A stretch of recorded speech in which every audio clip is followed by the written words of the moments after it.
Coming up on this episode of the Mario Rosenstock podcast. Because if you push yourself to the point where you've thrown all your eggs in that basket and you go all in and you 100% commit, whether it's trying to make the team or going for the job, and you come up short, that is such a hard place to be in. To admit to the world, I wanted this and it didn't work out. Because you kind of have to realise then, that was my dream and it didn't work out. But it's almost like saying then, well, so what? Get another dream. But wouldn't you rather know? Wouldn't you rather know that you've chased it and you've gone for it and it hasn't worked out than sit there and wonder when you're 80 years old going, I wonder, could I have done that?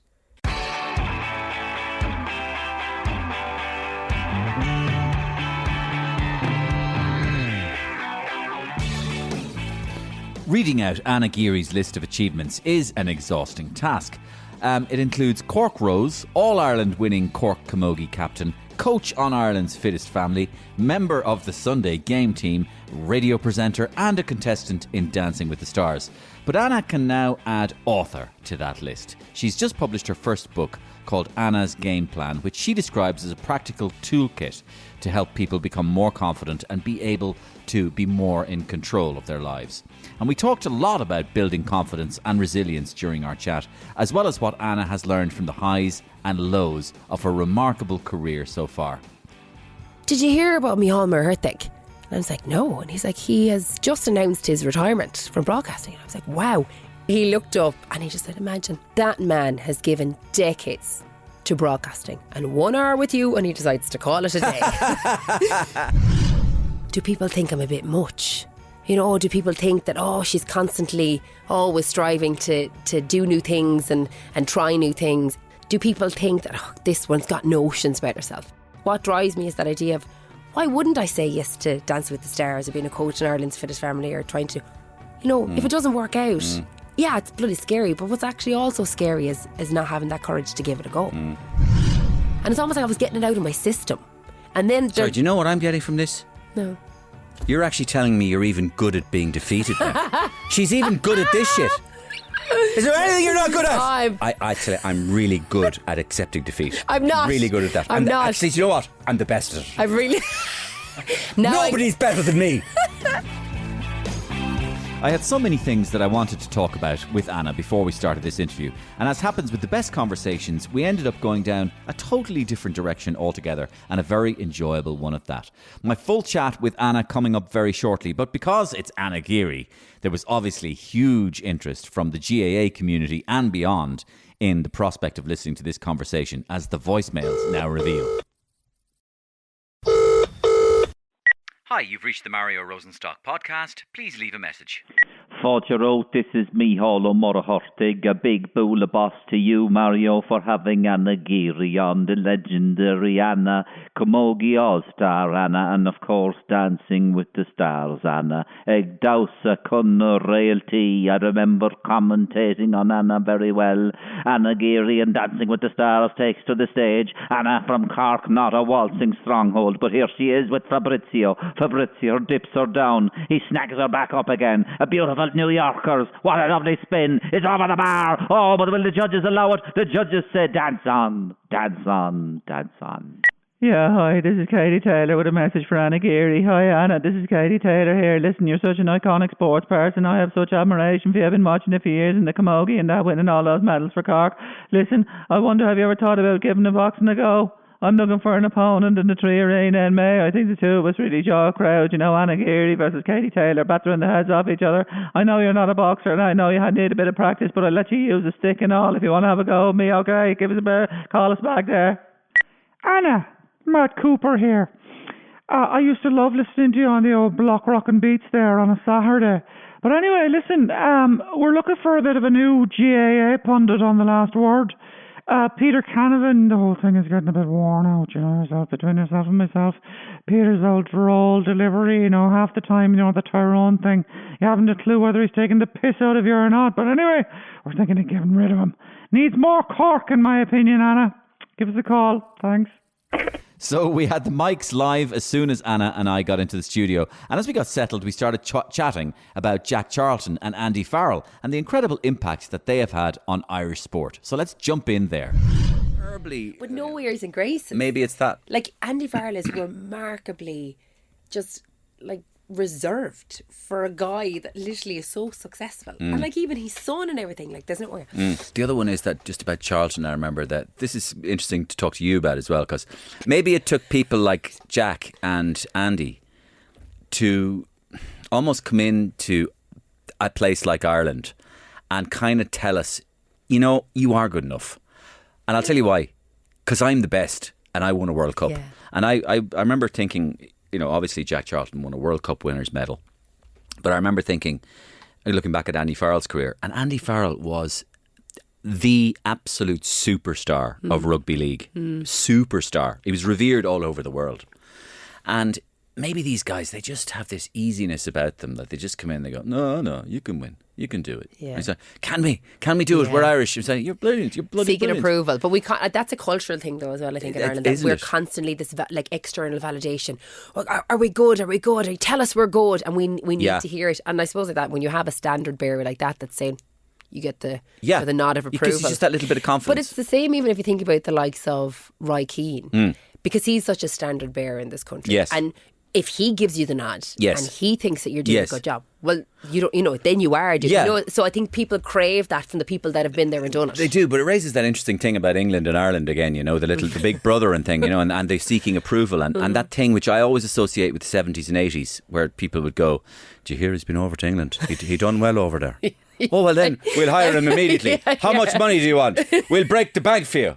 I said, no, he was a bank robber. Oh, I thought you said he made it in England. But isn't it as a bank robber, for God's sake. But isn't it kind of the same in some ways as well in media? Oh, you know, they're working. Exactly. They're working. The Yeah. BBC. Oh, yeah. Jeez. He And was in the it's- BBC. You know, like you could be absolutely a trailblazer in There's Ireland. only BBC 6 now at 2 o'clock in the morning. Yeah, but it was the BBC. But you know what I mean? There is this. I hear suppose Tubridy's got to we the have, BBC. Yeah, we have this idea. Tubridy's gone to England. Tubridy's gone to England. We weren't good enough for him over here. Tubridy's in England. Yeah, well, that's the Irish, you know, like pulling you back too, though. Like, but that's dying as well. We're waking up. You know, that's why you said we need to be giving each other validation, Yeah. and knowing that our own validation is as good as anybody else's, and that we're as good at everybody else Yeah. at doing stuff. Or at And least- often we see that in retrospect. We look back and say, yeah, actually, you know what? We could mix it with the Yeah. best. And I think even with, like you're mentioning, the Irish rugby team, people are starting to realise that now, that they're Yeah. mixing it with the best. Yeah. But you know, and we're so, I don't know what it is, but we're so quick to tear each other down, particularly in sport. You know, like, it doesn't matter what sport it is, your team could be riding on the crest of a wave and suddenly they'll go through a bad patch. And, you know, we're looking at the manager, we're blaming the team, we're blaming the selection. It could just be a bad patch, you know, and we're so quick to focus on that, whereas sometimes we need to take a breath and be like, actually, you know, this team didn't become bad overnight. It's just it's a rough patch. We'll be fine again. You know? We are. We're troubling like that as a nation, and I mean, you've come from kind of a very, very decorated sporting background, and I mean, you must have experienced that firsthand as well. You know, that kind of every so often you put your head above the parapet in Ireland, and I suppose people like to have a shot at you. Now, just before you want to go into this, I listen to a lot of UK radio, right? And apparently they're like that over there as well, about their own. Yeah. They are. So maybe it's everywhere. I know they're not like that in America, because in America, it's like, it's almost imbued in you from the moment that you come out of the womb, that you're told, you can be an astronaut.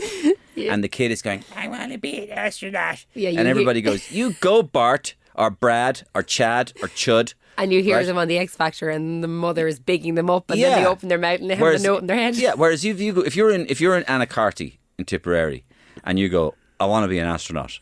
You'll be lucky if you don't get the side of a hurl and the puck of the hurl. Go on away. Go on if he away. was a chocolate bar, he'd eat himself. Exactly. Yeah. Notions. Yeah. Right. So this is notions, right? So this is what I wanted to talk to you about. That I'm looking at your CV here. Half it's made up. It took me about 3/4 of an hour to read it. Thanks, ma'am. She sent it in beforehand. The amount of things you've done, right? There's plenty you haven't done there. You just either. haven't stopped, right? You're a machine, right? And of course, as a fellow person who's ambitious and I like doing things, I would have great admiration for you.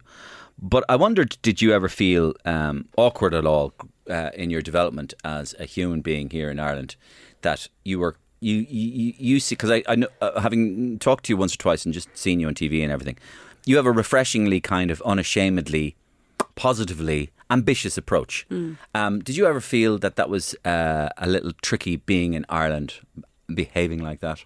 Or not behaving, being like that?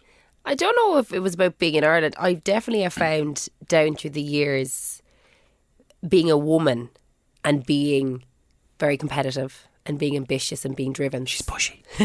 Sometimes can be seen, or nearly ruthless. Pushy, yeah. Yeah, and I don't know what it is, like, because often I found, like, whether it's from sport, whether it is, like, doing the analysis of sport or broadcasting or whatever, you don't have that same commentary often around men. And I think I go back to my time in Dancing with the Stars, doing, we'll say, you know, media interviews around that time when you were in the thick of dancing, and often I'd be introduced as the competitive one. And I sometimes would say, hang on a second, like, the people that are on this show are like the likes of Nora Casey, like phenomenal businesswomen, Deirdre O'Kane, who's graced stages all over the world, you know, the likes of Rob Heffernan, who's an Olympian, and yet I get the tag of being competitive. Why? Because I'm a woman that's involved in sport. He can't even run. He can walk very fast. Well, he can't, yeah, but he can't run. Very impressive. But I did find that strange, and I suppose what I think now, look, I'm 36, I'm a little bit older. I wouldn't say wiser, but we will for the sake of the podcast that I'm a bit wiser. But life experience as well has kind of taught me, actually, hang on a second. If I ever was to have a daughter, I would love her to be ambitious and driven and competitive. You know, and like, why is it seen as a negative thing? And like, it took me a long time to be okay with that, because often I would feel, do people think I'm a bit much? You know, do people think that, she's constantly always striving to do new things and try new things? You know, and you would, I suppose, sometimes feel a little bit, awkward's the wrong word, but maybe feel, oh God, you know, do people think that this one's got notions about herself? Like, I come from a small rural community in North Cork, right? And they're so brilliant to be behind me. But, you know, a life in TV and radio was always, it was a dream. It was an aspiration. I never actually thought that I would get the opportunity to do it. And I remember, like, being in the sitting room watching the Late Late Show growing up and going, oh my God, look at Gay Byrne. Like, he gets to talk to people for a living, get paid for it. I'm getting in trouble in school for talking to the person sitting beside me. How can I make this my job like him? So it was always something I wanted to do. I never thought I would actually be in a position to do it. And I've kind of leaned in over the years. I've leaned into that ambition now and that competitiveness, because I realise, look, it's something to be proud of. And I got that from my dad. And, you know, my dad passed away 2 years ago. And now actually it's something to be really proud of, because I'm reminded of him when I have that kind of competitiveness, like even in Ireland's Fittest Family, when the ref says 3, 2, 1, go, I forget this TV cameras. Literally the competitive nature takes over, and it's like, okay, I want to do this, I want to win this. So now I'm more appreciative of it. But definitely in the past, I suppose sometimes you could be made feel that you're a bit much. Yeah. God, it's a bit full on. Yeah, well, great, brilliant answer to that question. I could have all summed it up though by going, and that pisses me off. Yeah. About true, Ireland, yeah, right? yeah. And I true. think we're growing up a little bit, Yeah. and I think we're getting beyond it, and I think we need to move faster to get beyond it. You know, Yeah. People are happy a enough. competitive woman is so brilliant Yeah. for me to. But it's not ruthless as well, because like, I mean, some of my best friends are players that I've played in opposition down through the years. So there's like, sometimes we marry the two, being competitive and being ruthless. They're very different, and I think being applauded for being ambitious and competitive should be a really good thing for men and women. It's the same in. And you know, I know there's hardly anything you're not involved in, because we can get to this later. But it's the same in, let's say I was going to say sex stakes, but not the sex stakes. This is taking an interesting turn. The attraction stakes, where, like, you know, I mean, women who are seen as being, you know, actively proactive, let's say, in getting men. And going after multiple men if they want to, and having casual relationships with men, you know, used to be seen as sluts. Oh yeah. Whereas your man was seen High-fived. as absolutely, he's the bro, Man about the time. bro, Yeah. and you know, and Legend. and hopefully the legend. You know, but you're right. Legend. Yeah. High five. Go on, you legend. Go on, you legend. Yeah, and I mean, you know, so I see that changing as well. Like, And I see the equalisation of the sexes a bit more in that regard. Yeah, I think I have friends that had, without spilling information about them, there's some of them here now that they're terrified going, if she mentions my name. Yeah. But they had no interest in long-term relationships. They were, in their 20s, they were loving life. They were just as much as our male friends. And there shouldn't be any difference, And I think that is slowly starting to change. And we're seeing it even in lots of different roles that people take up. Like, even this idea of gender and gender balance and all that, and I'm all for that once the right person's getting the job, because that really I don't think there should be any tokenism, because sometimes what ends up happening then is the women that are in those positions, because they're skillful enough or talented enough or experienced enough, are often just saying, but she's only in that because they need more women in that organisation, and that's wrong too, because it nearly gives a bad name to those women that have fought really hard to get there. So I love the idea of gender balance, but to me, first and foremost, it has to be about the talent and the right person, I suppose, for the job. Yeah, that's right. That has to be the way it goes. So I'm not asking you this question as a woman, right? Because I wanted to establish that before I asked you this question, because I'm interested in various different people, what might drive them like this. But why are you ambitious? And I'll open up the question slightly by going, why are you ambitious? Do you think? First of all, have you ever thought about it? Are you ambitious because you want to do better for yourself? Are you ambitious because you want to, let's say, to use that expression, old Irish expression, to get on? Are you ambitious because you want to be noticed? Are you ambitious because you want to beat other people? Are you ambitious because you feel that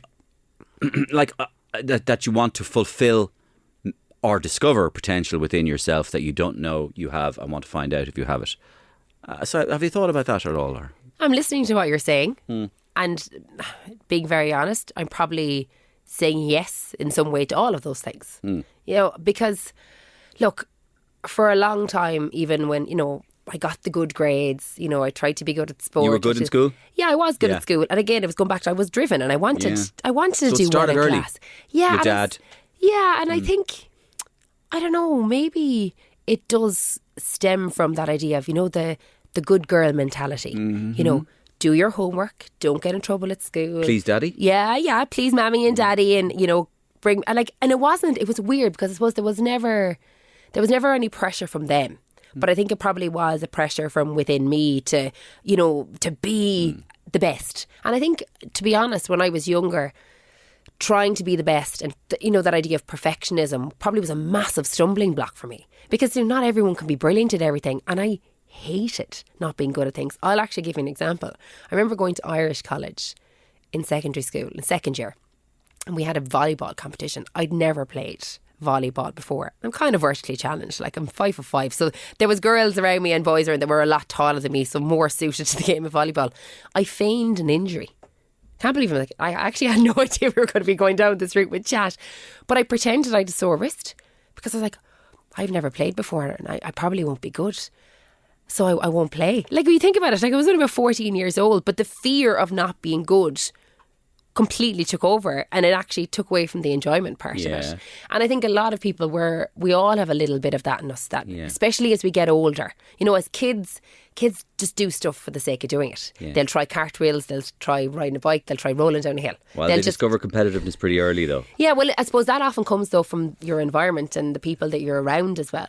But it really did, first and foremost, come from me. Now, my dad was very competitive, and he did always push me to try and be the best, and be the best that I could be. But I suppose it definitely came from me. What did he say to you? My dad had an excellent way of encouraging me. He was my number one fan, but he wouldn't say it to you in a real obvious way. I don't know, is that a quintessential Irish man? How did I do that? Oh yeah, you're all right. You're like, more. I need more. You need more. Yeah, exactly. And he'd tell me more.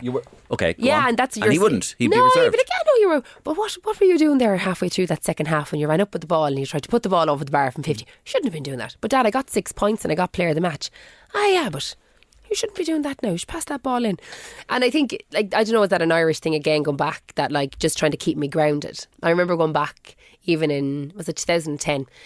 I've been involved with the Cork Senior Camogie team since about 2003. So I came on when I was the Cork under-16 captain, and you're in a dressing room. I was a child amongst women. I was just delighted to be there, and got onto the team in 2005 in my leaving cert year, and had won a few All-Irelands and things were going well. But in 2010 it was the first time I'd never been involved in an All-Ireland. Because Cork had always got to All-Ireland finals, but I got the opportunity to co-commentate with the legend like Micheál Murthaig, who had been the voice of GA for me growing up, you know, and he was always on in our kitchen at home.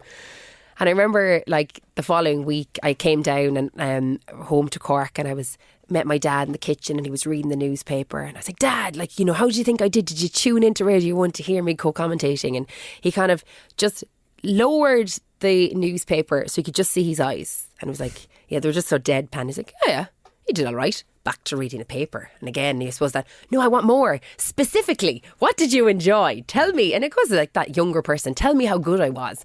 And he obviously like copped on that I was looking for praise. And he was thinking, you know, this girl's her first ever broadcast. I need to reel her in here now a small bit. So he had said, did you hear about Micheál Murthaig? And I was like, no. And he's like, he has just announced his retirement from broadcasting. And I was like, wow. Instantly I felt a bit smug because I was thinking I was one of the last people ever to co-commentate live with Micheál Murthaig.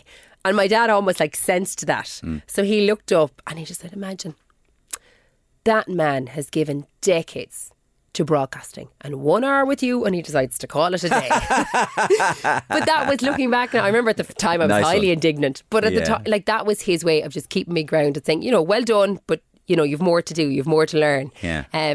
And I suppose now I understand that. Like, and I understand that was his way, that he, you know, you really had to, I suppose, earn the praise. But then when you got it, it was real.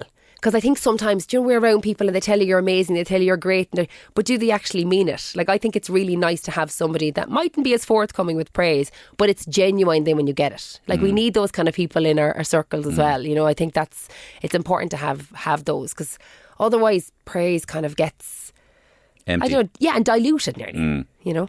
Yeah, well, that would answer a question about it's there's only a couple of people you really, really, really want to hear from. And that's not to say that you don't really feel grateful for other people's praise and respect, but there's only a couple of people you really want to hear it from. Yeah. And we all know, each individual of us knows who they are in our own lives.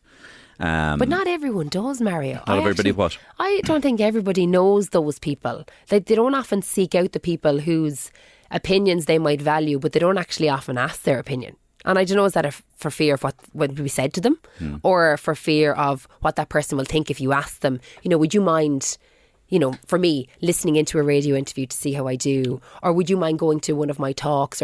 And I've had to do that in the last few years, because again, I suppose like that, it's the need in me to want to try and improve and get better. But sometimes knowing that I'm getting that feedback can be hard, because, you know, some of it will be good, but there'll be some of it as well that'll be like, you know, the room for improvement on your card at school, you know, like, good, but could be better. You know, like, you have to have that feedback as well. And I've asked people in the last number of years to do that for me.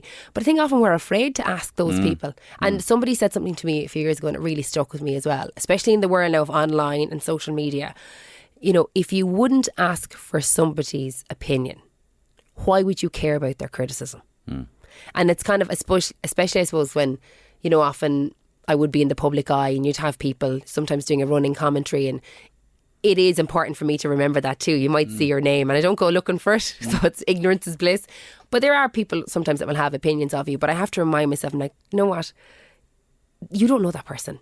They're a stranger to you. You don't love and respect them. You're not going to be looking for their opinion. So it doesn't really matter what they say. You know, and their agenda isn't even always about you. Yeah. Their agenda very is most often about themselves. Yeah, and you can't And they're often using you as another way of promoting themselves. Right? Yeah, that's a good point. And my nanny used to always say, what other people think of you is none of your business.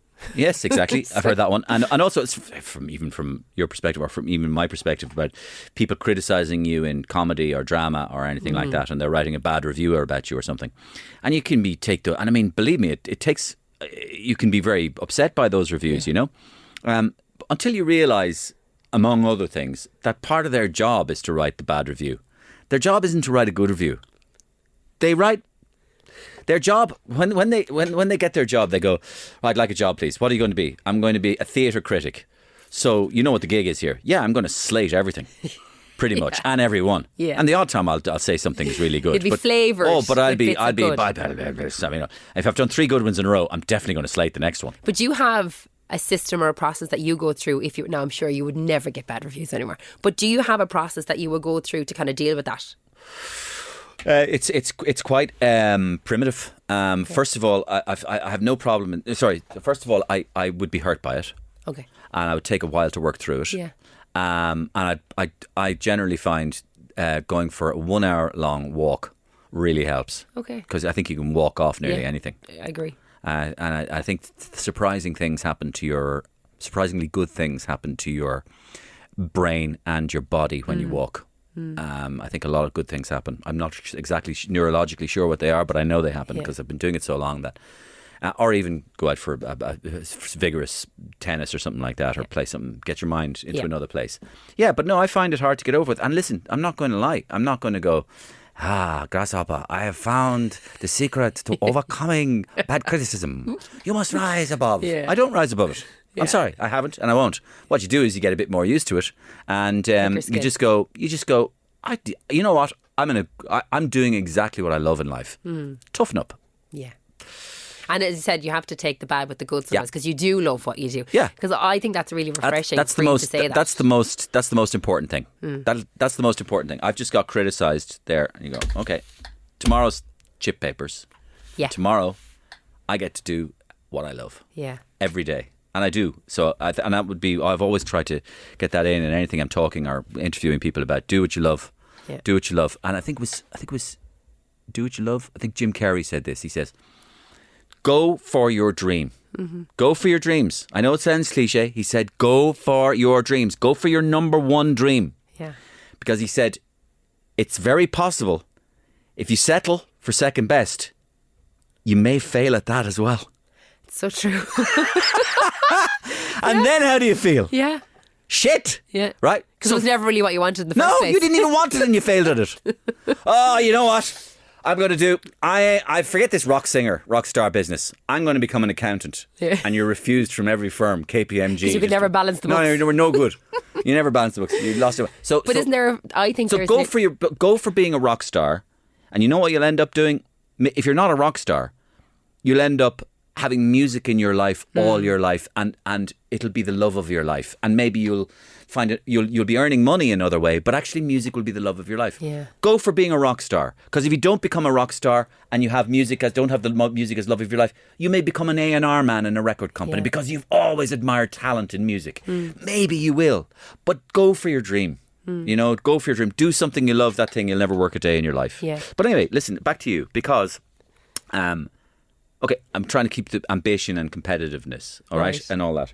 It's funny because I did not think that we were going to be talking about Neither this did I. today. Neither did I. I didn't write down talk to her about me, but I get a vibe off somebody, and I see if maybe they'd be interested in going down that route. But what I wanted to ask you was, people listening to this podcast and people seeing you on television and listening to you on radio. There's no point in denying this, Anna, because people will just go, Jesus Christ, she has it all. She fucking has it all. She's good looking. She's successful. She won multiple All-Irelands. And I said it took me 3/4 of an hour to read your CV. She was the Cork Rose, the Cork Camogie captain. Cork Rose, coach on Ireland's Fittest Family, part of the Sunday Game team, radio presenter in Today FM, a contestant in Dancing with the Stars. And it's not as if you were sort of dumped out of all those things. You kind of succeeded at all of them. So you're ambitious and you're competitive. But maybe I'd be more interested in asking you is, have you ever lost? Have you ever felt something isn't working out for me? Or I felt... And how did you deal with that? In other words, a person listening to this thing will go, she's just always successful. And I know they are thinking that because people have, they generally only see your bits where you're successful and they go, she's successful again. She's starting to annoy me now. This Cork Rose, Cork Camogie captain, Cork that's it with that.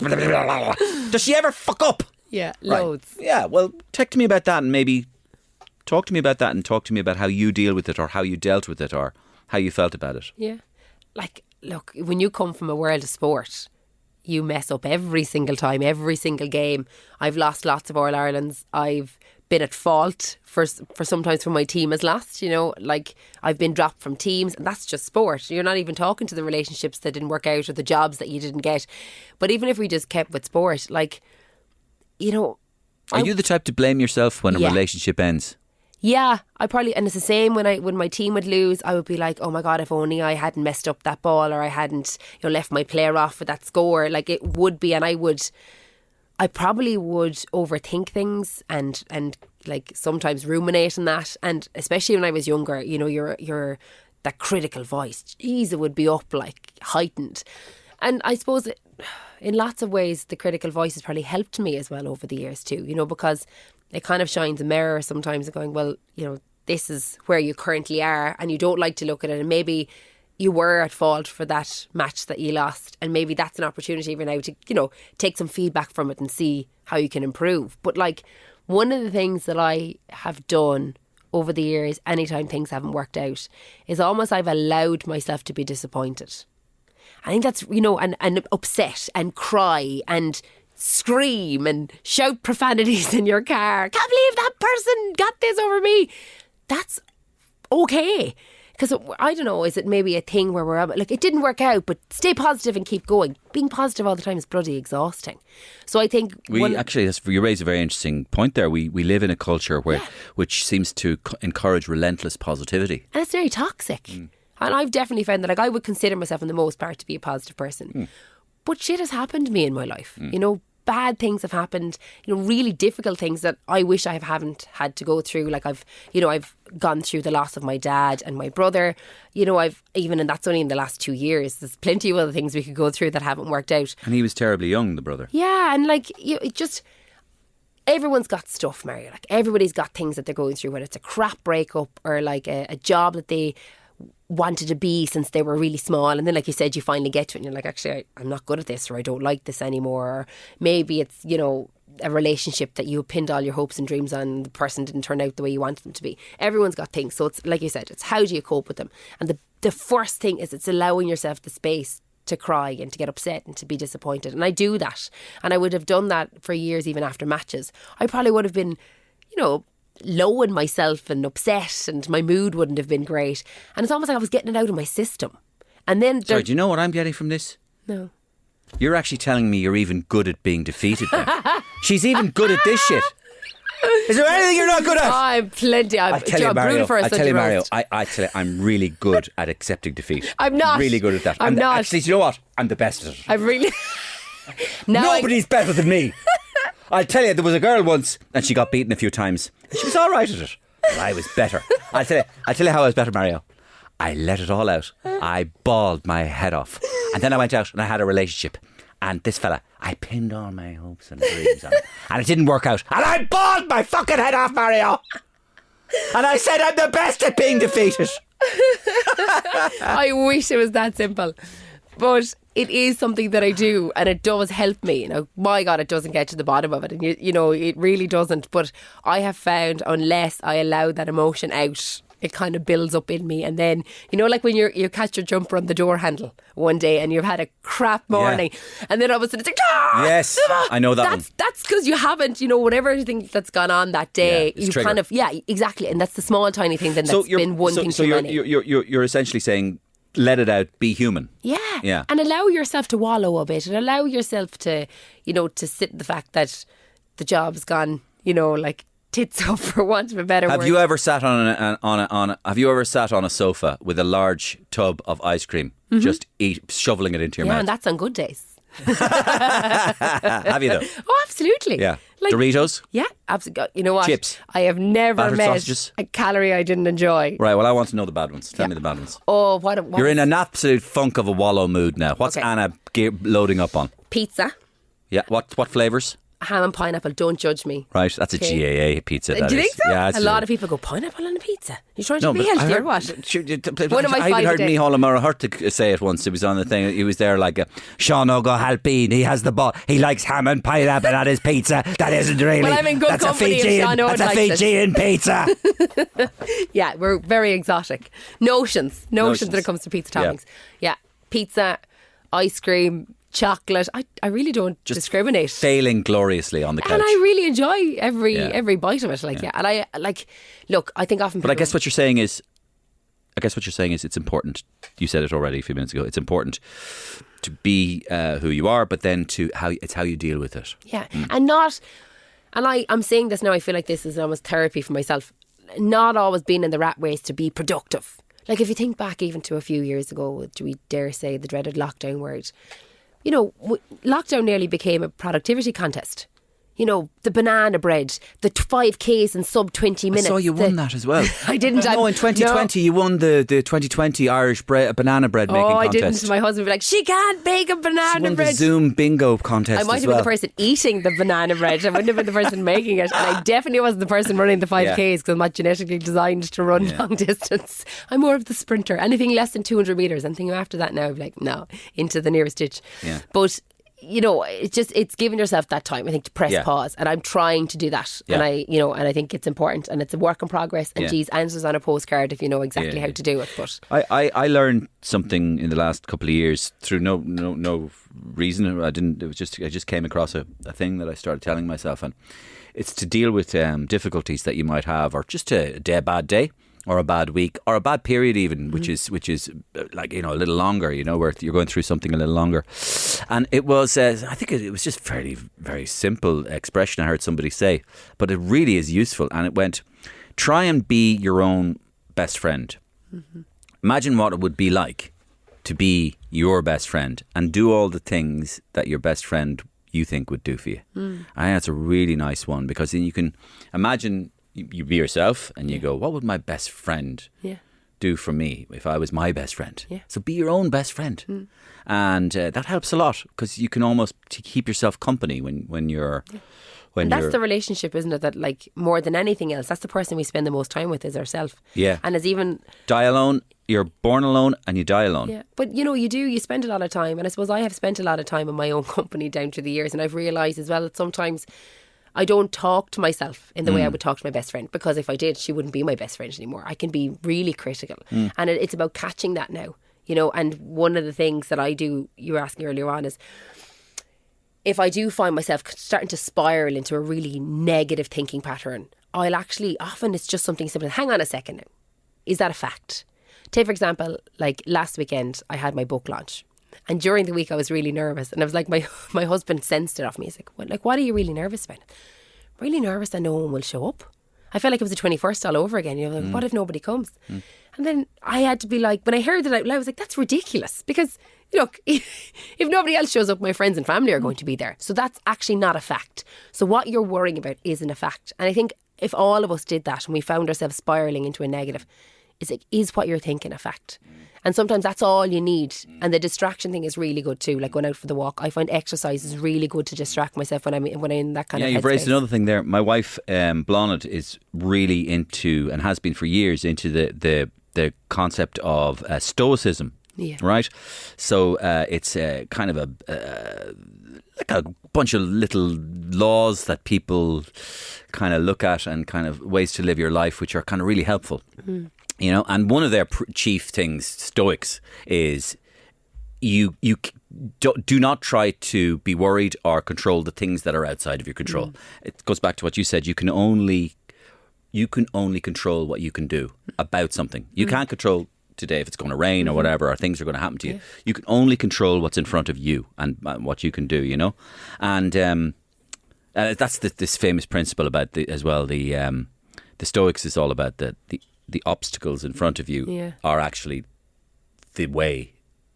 It's the way. The obstacle is the way. It's everything that is an obstacle is actually your way forward in life. They're not going to stop you. They're going to propel you on, and that's it. So it's a way of flipping. I actually remember seeing, one of those things that was probably printed on some sign. It's like your obstacles are either stumbling blocks or stepping stones. Correct. And that's what the essence of the Stoics. And the Stoics are thousands of years old. From the Greeks and all that sort of stuff. So listen, you have a book, right? And you're talking about the book launch, Anna's Game Plan. Yeah. And I was kind of I just read a little bit of the blurb about it, and it's a game plan for. It's not a self-help book. No. It's exactly, but it's a practical toolkit to help you become more confident and more in control. It sort of lays out 5 practical traits: acceptance, purpose, consistency, challenge, and kindness. If I said those 5 words to you individually, would you give us a little bit on them? Yeah, sure. Okay, so acceptance. And first of all, let me just start by saying, when I wrote the book, it was probably singly the greatest challenge that I've ever Yeah, why? experienced, because I was so far outside my comfort zone. Like I really was. Like, you know, I'm not an author, I'm not a journalist. You know, writing a book and actually putting everything down, and like I had such imposter syndrome and such self-doubt and insecurities, and I would write things and rewrite things, and you know, my husband used to say, I can hear you thinking in the middle of the night, because I'm like, He's so romantic. I know, yeah, I can hear you thinking, what are you thinking about? Like, I just need to get up and rewrite that page. Honest, I'm not joking, like, yeah, romance, no. But it was such Would you ever stop competing, woman? I have to get up in an hour. I'll be up before you. No, it's like, it was a really big undertaking, but genuinely, right, why I wrote the book. Yes, the competitor in me wanted it to be great. The ambitious person wanted it to be a bestseller. But why I genuinely wrote it was because I wanted to help people. Because a lot of people can feel stuck in their lives. They can feel in autopilot mode. They can live their life according to other people's idea of happiness or success or fulfillment, and we kind of go along with it, and social media plays a massive part in that as well, because this idea of perfectionism is nearly put up there as attainable, and everyone feels the pressure to be brilliant at everything. And you know, people can have confidence knocks for lots of different reasons, and when I wrote it, I was always mindful that this is a book that I would have loved to have read when I was, you know, in my teens, in my early 20s, even a few years ago. So I was always going, okay, well, I want it to be practical. I don't want it to be preachy. I don't want it to be telling people what they should be doing. I'm saying, look, if you need a helping hand in your life to navigate whatever you're going through, here's things that I use. So the behavioural sciences are in there in a really easy to understand way, because it's not just Anna Geary's opinion. There is the science in there, but I apply my own stories to too, and things that I've done in my life that have worked out, or maybe they haven't, because I want people to know, like you just said, oh, it's easy for her to say that. Yeah. Oh, actually, I didn't know she went through that. That's kind of and that what I'm was getting at. important Yeah. for me to, I suppose, just to connect with people and also make them realise there's lots of things that I've gone through as well that people might be surprised to know. You know? Yeah. Okay. Well, will I go through the other words? Yeah, you can. Okay. Purpose. Oh, yeah. So, well, actually, I didn't even answer your question about acceptance.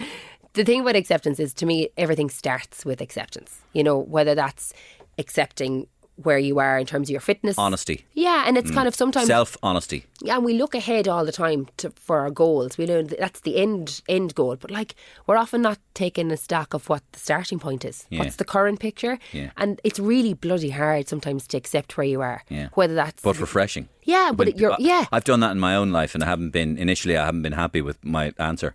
And But I go, it is really but after hard. 20 It is minutes really even, hard. you're there, geez, I'm glad I do that. Yeah. I feel better But now if that you I know. don't, if you don't really kind of get a picture about where your starting point is, like if you want to run a half marathon, but you actually go out for a run and realise you can't even run 1k without stopping, well, that's your start point. It's trying to run 2k. It's not trying to run the half marathon, because people often will have goals, and I'm the same. We'll set a big goal that's too big for us, and then we're almost setting ourselves up for failure. But that's because we're not really aware of where we are at the moment. Yeah, I think, this is so good, but I think little wins in life are really important. Oh, I love that. Yeah, little wins. Yeah. You know, that you're constantly giving yourself little wins and rewards for little wins. And in sport, I would have always done that. I would set myself up at the start of a year. Like, you have obviously your collective team goal to win the All-Ireland. But personally, if you're in the middle of January and it's mucky and it's raining and it's cold, you're like, why am I here? But you're out there. Yeah, That's but one. then it's like, okay, well, I want to try and get a little bit fitter or faster. I want to try and get my place in the team. I want to try and, I want to try and be the best version of myself. Maybe get nominated for an All-Star. Maybe, do something that I didn't do last year. Yeah. It's setting yourself little milestones. But here's the thing though, Maria. I think some people, when you set yourself goals, or even if you're setting yourself milestones, when we hit it, we go, great, next. We don't actually spend the time to nearly give ourselves a little bit of credit for actually hitting the milestone. Right. So what I try and nearly do is tangibly reward myself whenever I do hit a milestone. Yes. Now, I have a lot of shoes. Ice cream. Yeah, or ice cream. I have a lot of shoes. Totally but agree with you. Reward. I love, and because it keeps I'm you doing going. a lot of the stuff in this thing. See, there you go. I'm doing a lot of things. I you agree could have with written the book. I agree with this thing of, well, I do think about this subject a lot. Yeah. I'm very interested in performance. Yeah. And what I mean by performance is the way we perform. I try to perform at our best at what we do. How do you get the best out of yourself? Yeah. How do you try and go, how do I be at my best on a given night? And that doesn't matter who you are. Like it's not about professional rugby players. Yeah. It's about maybe you being in your local drama society and wanting to go out in front of 50 people in the audience and give your blowing best. them away. So to me, like, it's universal. The kind of it is skills. universal. And sometimes people think, oh no, that's not for me. Sure, who am I to be trying to get better and improve and develop? Well, no, actually, you're perfectly entitled to. Yeah, little wins and rewards. Yeah. Okay. So purpose, like consistency. Yeah, consistency was the other word. And I remember actually working with a personal trainer, very good personal trainer, and he's brilliant. And Dominic Munnelly is his name, actually. Oh yeah, I know Dominic. Yeah, he's great, and he is some very good. He's very well read as well. But one of his things would be, for years and years, he saw guys in gyms, guys and girls coming to gyms and blowing their head off. They're going for too much, right? They're overlifting, they're overperforming, they're wrecked, right? They do this session and they just blow it out of the water, and then they can't come in for another 3 or 4 days. He says, tick, tick, tick, box, box, box, tick that box, get in, be consistent. Oh, 365 days in the year. Can you make it to the gym 220 days? Yeah. That's the guy or the girl that's going to win, because they've been there every day, coming in. Showing up. That's an American term. Showing up is an American term. It's just be there. Yeah. It's amazing. I feel like shit. I've got a hangover. I've got a flu. My hair's standing up on edge. Show up. You won't believe when you show up how better than you think it will go. Because often thinking about something is always worse than actually doing it. You're catastrophizing. Yeah. So one of the things, actually, one of the exercises that I have it in the book, but I feel like, it's in the book. But what I use is a 5-minute rule, right? So no matter what I need to do, if I'm procrastinating or I'm really just demotivated, I'm like, just do 5 minutes of it. And you're giving yourself permission then to stop after the 5 minutes. That's nice. But kind of what ends up happening is, well, if you're going out for the walk, by the time you've put on all the gear and like, well, sure, I'm out now. Yep. Or you're at the gym session, or you've started doing the taxis, you're like, sure, I may as well keep going. Love it. So, but it's almost like tricking your brain. It is. So it doesn't seem like then this big, huge, insurmountable thing. It's like, just 5 minutes. We're complex characters, humans, and we need tricking sometimes. Yeah. Oh, 100%. Yeah, we're complicated. We go around trying to fool ourselves the whole time. So we need to be, we need to almost fool ourselves into doing that stuff. Yeah. Challenge and kindness. Kindness. What did you say about, what do you think about kindness? Look, it's a word that's bandied around a lot, isn't it? Hashtag be kind. Yeah. You see it, printed across people's T-shirts and on their bios. But actually, when it comes down to that, are we really kind? Often, and look, I'm not talking about the gossiping and all that comes. Like, everyone does that, and everyone does that in the privacy of their WhatsApp groups or in their own homes. But like, what does actually being kind mean?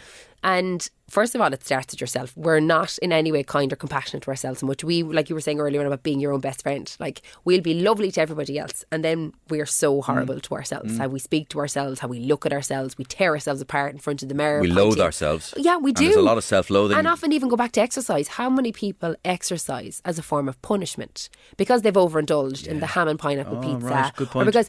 But actually, joy. You exercise because you should be wanting to make yourself feel good, and actually so you can get out of a car, when you're 80, unaided. Yes. And is actually stop using exercise as a form of punishment. Yeah. And often we only exercise when we want to lose weight.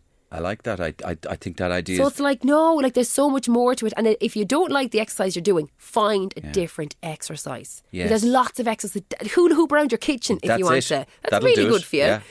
But it's just, I think, like that, it's small things like that. Yes. We need to start changing the narrative, that kind of American, change the narrative. But we do. Yeah. We need to start catching ourselves when we're being really crap to ourselves, going, hang on, I wouldn't speak to anyone else like this. So why am I speaking to myself? And then we wonder why we're demotivated to step outside of our comfort zone. Because it's punishment. Yeah, and we're terrified. Why would you want to punish yourself? We're terrified of what the voice will say to us in our own heads if we come up short. And Irish people are supremely positioned to punish themselves for overindulging. We come from a Catholic country. Yeah. And we're just there on the treadmill. Sorry, Father. Jesus, Mary and Joseph, I'm sorry for that 15th Kit Kat. Jesus, Haagen-Dazs, I'm sorry. Oh, Jesus. But think about the holiday that you go on. Often people will train for weeks and then, inverted commas, be good in the lead up to the holiday. And then they're away for 10 days. And my God, all inclusive, they make the absolute most of it. And the trousers won't tie and the play home. And then the self-loathing starts and you do it all over again. It's like, well... And I remember even saying to somebody before, like, I train when I'm on holidays, right? And it's not so that I can look forward to or that I've earned the food. It's because you love it. And I know, and more even than that, Mark, because I know it makes me feel good. It and it might be only 15 minutes, but I know it makes releases me feel the endorphins in your body, and that is an amazing thing for all of us to. Do you plan a year yourself? Just give me a simple answer here in relation to your ambition and your planning, and in relation to your goals and what you want to do for a year. I'm not a massive fan of January or anything like that, but I have done it. But I'm a big fan of writing down a couple of things that I want to do and doing my best to try and do them. But do you go? How do you do it? Do you go, this year I want to do this, this, and this, or how do you do it? How do you set your goals? Yeah, I'm not into New Year's resolutions either. Actually, more of a February person. I think January should just be about easing yourself into the year. And I don't buy into that pressure that comes from buying the gym membership and expecting to be there 5 days a week in January, and then you don't see the gym for the rest of the year. Yeah. And it's all that negative connotations. But yeah, like there is things that I want to achieve in life. Like I want to become a better broadcaster and you know, to keep, I suppose, like that I'm on Ireland's Fittest Family and loving the countries there, and I'm really lucky to be on those shows because there's lots of other people that would be loving the opportunity to be on them. But getting better is great, and it definitely is an ambition. But, you know, I think in the last few years, life has kind of taught me that having a plan is great, but it doesn't necessarily mean things will go according to that plan. You know, what is it? Everyone has a plan till you get punched in the face. Isn't that the quote? I remember Mike Tyson saying that. I don't know if he came up with it, but he definitely said, but it's everybody's true. got a plan. But it is. Yeah. There is a lot of truth in it. And I think, like, I've an almost 8-month-old baby boy, and I was a real organised, I'd love a plan, I'd love a to-do list. And I quickly realised, even with him, things, you know, you might be like, oh, I'm going to go here, there. And then, you know, he's upset or he's crying or he hasn't slept, and all of a sudden the plan goes out the window. This is your husband? yeah. Him too. Because he's already said he was in bed lying beside you. Jesus, she's getting up again to write a fucking book. Yeah, exactly. Yeah, he can have his moments as well. No, but largely you do have to kind of adapt and change plans. So plans are great and all, but I'm the type of person, you see, that if I have a plan and things don't go according to plan, that nearly makes me panic more. So I'm a bit more fluid now in my planning, and I don't necessarily set strict timelines to the plan. Yeah. Can I tell you, I hope, because you've definitely you've definitely got your spoke in here, and that's really good, and I'm loving hearing some of this stuff. But can I tell you another thing I learned in the last couple of years, which was a tough one for me to learn, but a good one. Yeah. And that was I think you referred to it earlier on in the conversation. I had a thing when I was younger, and that was wanting to believe I was really, really so good at something that I didn't actually want to find out if I was that good by testing myself. Mm-hmm. So, people will understand when I say this, that they go, I was really good at English in school, right? So I could have got an A, but I didn't even try. That's why I got a B, but I would have got an A. Mm-hmm. Right? Now, that is a fatal thing to happen, right? Because I started out in my 20s after the Leaving Cert and all this, and after my 20s going through into my life, and I carried that attitude with me. And it was only somewhere in my mid-30s or something that I kind of copped on. I fell in love with what I was doing, and I went, I'm so in love with, and I respect and so in love with what I'm doing, that I'm prepared to give all of myself to it and not be afraid to fail. Yeah. So I want to find out if I'm an A or a B, but if I'm a B, it doesn't matter, because I already love it enough and I'm not afraid. And that freedom has given me a lot of power to do comedy. Yeah. Because you need a lot of freedom to fail in comedy. And I have a lot to learn, but you need to do comedy and to do a lot of things in life, you need to actually fail.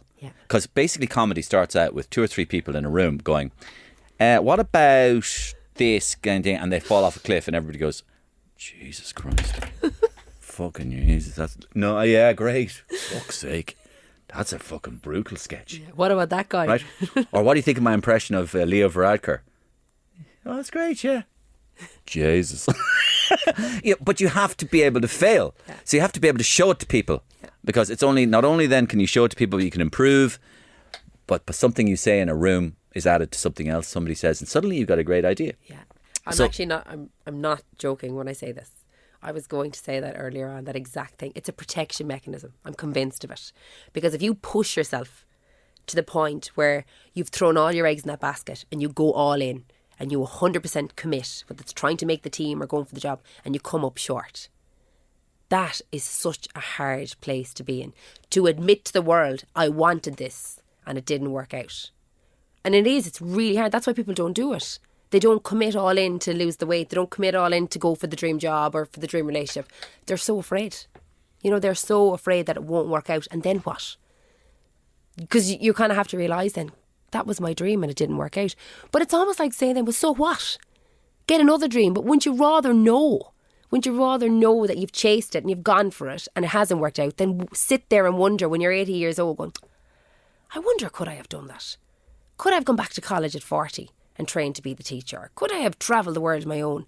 Like, I suppose my attitude, you asked me at the very beginning about that idea, like, what drives me is that idea of, why wouldn't I say yes to Dancing with the Stars or being a coach in Ireland's Fittest Family or trying to, you know, if it doesn't work out, yeah, it's bloody scary. But what's actually also scary is not having that courage to give it a go. And again, I suppose now that I'm a mum, I kind of want, you know, Ronan, and if we ever had more kids, for them to kind of feel that they feed off that, that they can see, you know, me doing it. And they're like, yeah, because it's very hard to tell a child, sure, give it a go. And then you don't do it yourself. No. Oh, yeah. Show You them. know? Yeah. Yeah, show them. Show, not tell. Yeah. Show, But not tell. It's a really scary place for people to be. But yeah, you're exactly right. But I see those guys. Let's say I love rugby. I was watching rugby on television, right? So I love watching the Irish rugby team, and I enjoy I enjoy the way they play rugby. I enjoy the culture within the team, and I enjoy the way their culture sits within the Irish culture. I think Irish people respond really favourably to this bunch of guys, and the girls as well. But the rugby culture, we're talking about the guys mainly. They're so successful at the moment.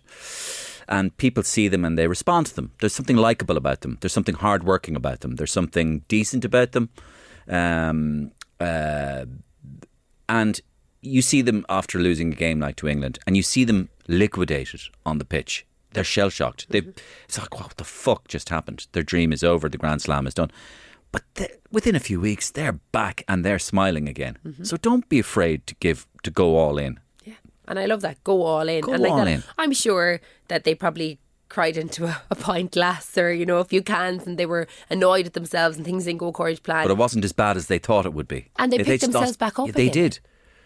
They picked themselves back up again, you know. And I would love that for people, is just to kind of, you know, get out of your own way and say yes to something in 2024 that you actually want to do. Yeah, absolutely. And another word that a word associated with what you've been talking about is a word. When you get older, you fall in love with the simplest of things that were there all your life and you never noticed them. And one of them is, for me, is the word begin. The word begin is one of the most beautiful words in the English language, and it has such power, and very few of us do it. Begin. We talk about it. We say, I'd love to, I will, I'm going to. Very few of us begin. And you just mentioned it a few minutes ago. See how you feel after 5 minutes. You'll keep doing it. You know, begin. Just begin. You know, take the pen up. Begin. You know, put the sneakers on. Begin. Go on the Tinder date. Go on the Tinder date. Begin. Just try it. Begin. Jump in. Challenge yourself.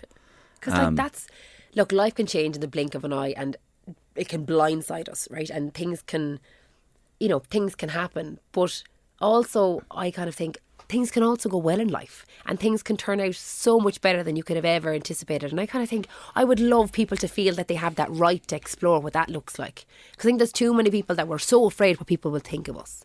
We're so afraid of being seen to have the notions. We're so afraid of that. Well, now she's above her station. You know, she needs to come back down. And really what that is, that's nothing to do with you, like you said earlier. That's more about their projection, about like how they feel about themselves. Yeah. So I really just think people shouldn't feel guilt about wanting to improve and wanting to be better. It's okay. Now, equally, if you don't want to improve, more power to you. If you want to stay where you are and you're content, fine. But it's, you know, that, do you know what it's like? Do you know when you're in a work setting and somebody decides they want to start eating healthier and they bring in their own lunch, and Joan's sitting beside you, she's like, we're going out for lunch. No, I have my own lunch. Oh, right. Oh, you've brought your own lunch and making all the rest of us feel bad. That person actually does feel bad. So they're trying to take you down with them. And they're trying to derail you off whatever you're doing. So, you know, and that's where I suppose going back to having the people in your corner to go, no, you keep going. You know, and if you want to get healthier, get fitter, whatever you're doing, don't worry about her. Don't focus on Joan. Any Joans out there, I'm sure you're lovely. But, you know, focus on what you're doing. And I think like that's, and spending a bit of time and figuring out what you actually want to do. Is actually, it's a really valuable thing. Yeah, everything you're saying is as well leading to the idea that don't be afraid to succeed. Yeah. Don't be afraid to be who you want to be. And all of that will be done through a process of loving yourself a bit more. And, God forbid, may lead to a place where you're enjoying yourself and you're happy. And of course, this is one of the central tenets of Catholicism that we're not really allowed to do. What are you doing? Do you know what I mean? You dirty thing, you. What? The next thing you'll be talking about enjoying sex. Enjoying compliments about yourself. Animal, yeah. That's not allowed. You know, it's that idea, like, and it's that idea. And it goes that idea of sex as well. You know, that sex was seen as a function rather than a recreational activity. Pleasure, Ridiculous, you know. So there's an endemic feeling in Ireland of success, because success is in a sense a form of self-love, which we should never aspire to. Let's get rid of that. And we do kind of roll the eyes at people that openly talk about their success. You know, that you know, especially often, you know, I have some American friends and they will talk about, like, even their failures. They'll talk about them as like a badge of honour. I had 3 failed businesses, but look at me now. Yeah. And they are so much more open to stepping forward and actually talking about stuff they're good at. That culture is very developed over there on that part of the world. The idea that it's almost made. They've made movies about it. The guy or the girl that their businesses go tits up on Friday. They spend the whole weekend getting drunk, and they have a new business on Monday. Literally, that's America. But isn't it like, I don't know, is it a cultural thing here in Ireland or what, but like, we are so quick to talk about our weaknesses, and we're so quick to talk about the stuff that we're not good at, or, you know, that we come up short with. But if I was to actually ask people, have you ever talked to somebody or even said out loud what you're good at, like your strengths, what makes you you? Yeah. You know, I kind of like that idea of your USP.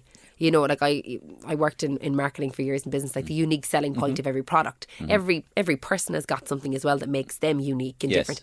But often we don't want to, first of all, we don't acknowledge it. Second of all, we don't want to publicly admit it. Again, go back to for fear of what people will say about us. But like, if you can't acknowledge what you're good at, chances are a lot of people mightn't even know it either. Maybe your boss doesn't know it. Maybe you're missing out on opportunities because you actually aren't willing to say, well, I'm actually really good at conflict resolution, or I'm really good at, you know, organising, or I'm really good at taking leadership, or whatever it is. We don't want to openly admit what we're good at for fear of the eye roll from the person beside us. The eye roll, yeah. This one again. The eye roll and the side eye. Yeah, yeah. And then, you know, we're not good at complimenting as well each other. And the only time we compliment each other is when we're dead. And the coffin is open and the wake is on, and the fucking town come into the room to say how great you are. The town comes in. The fella who hated you from the moment he ever saw you, he comes in and he goes, I always liked him. He was a good man. But did you tell him when he was alive? No. Dead. Sandwich, please. Yeah. but it's the truth. It's true. Like, when we're dead, we do but it. it's the same with, think about artists, poets, songwriters. Dead. But we appreciate them afterwards. Yeah. You know, and then you're only thinking, God, yeah, I wonder should we have let them know how good they actually were. Are you Jesus, asking no. to be let know, Anna? Are you doing it again, Anna? Anna, are you doing it again? For more compliments to Anna while she's alive, please contact the Mario Rosenstock podcast. We're hoping that we can bring a statue to bear of Anna beside Phil Lynott in My mother would never off allow Grafton that. Street She'd there. Never allow that. And it'll just have Phil Lynott doing a little eye roll beside it. Yeah. This one. Oh, you're one again. Listen, Anna, I've so much enjoyed this conversation. Thank I you, talked Mario. to you about practically nothing that was on my list. I know. I came in here not knowing, but my God. And I'm glad because it went down a totally different road, and it was all about motivation and being inside yourself and self-love and all that sort of stuff, and imposter syndrome and getting things done and why you would do things, and ambition and competitiveness and I'm all going to this. go to ground now and hide. I'm like, oh God, what are people going to So say you about have the permission podcast? now to go home. You'll listen to this podcast in a week's time with a big bowl of ice cream, hating yourself. Hiding under the stairs. I'll tell you why, because there's a thing that happens after people do an interview like that. You get a little, sometimes I used to get it as well. You can get guilty after interviews. Oh yeah. You feel like you've been... I'm going to have in the lift going down. I won't even have left the building. You can feel a What bit did I guilty. say? Yeah, you can feel... I feel that, so don't worry about it. You feel when you've done interviews, I gave too much. What am I doing? Yeah. I feel a bit naked or But something. I've said stuff there that no. I've never said. But it is, it's, if I'm thinking it, it's important to say it, because chances are somebody listening might be feeling the exact same. You've said you know, nothing. and that's how You've said nothing that isn't. And going to I be haven't helpful cursed, so to we're all people. right. Well, not really. That's fine. I did plenty of cursing for both of us. Listen, Anna Geary, thank you very much. Her book is called Anna's Game Plan. It's in all good bookshops now, is it, Anna? It sure is. Thanks, Anna. Thanks, Mario. And my thanks to Anna Geary for coming on the Mario Rosenstock podcast. I really enjoyed that very engaging conversation with Anna. You can contact me directly, mariorosenstock@gmail.com. I read them all and I get back to most of them, as many of you already know. Thanks for keeping in touch. Thanks for engaging. And of course, any of your opinions, positive or constructive criticism, always welcome. Ideas for sketches, ideas for guests. And if you can, just tell one other person about this podcast. See you same time, same place next week. Thanks.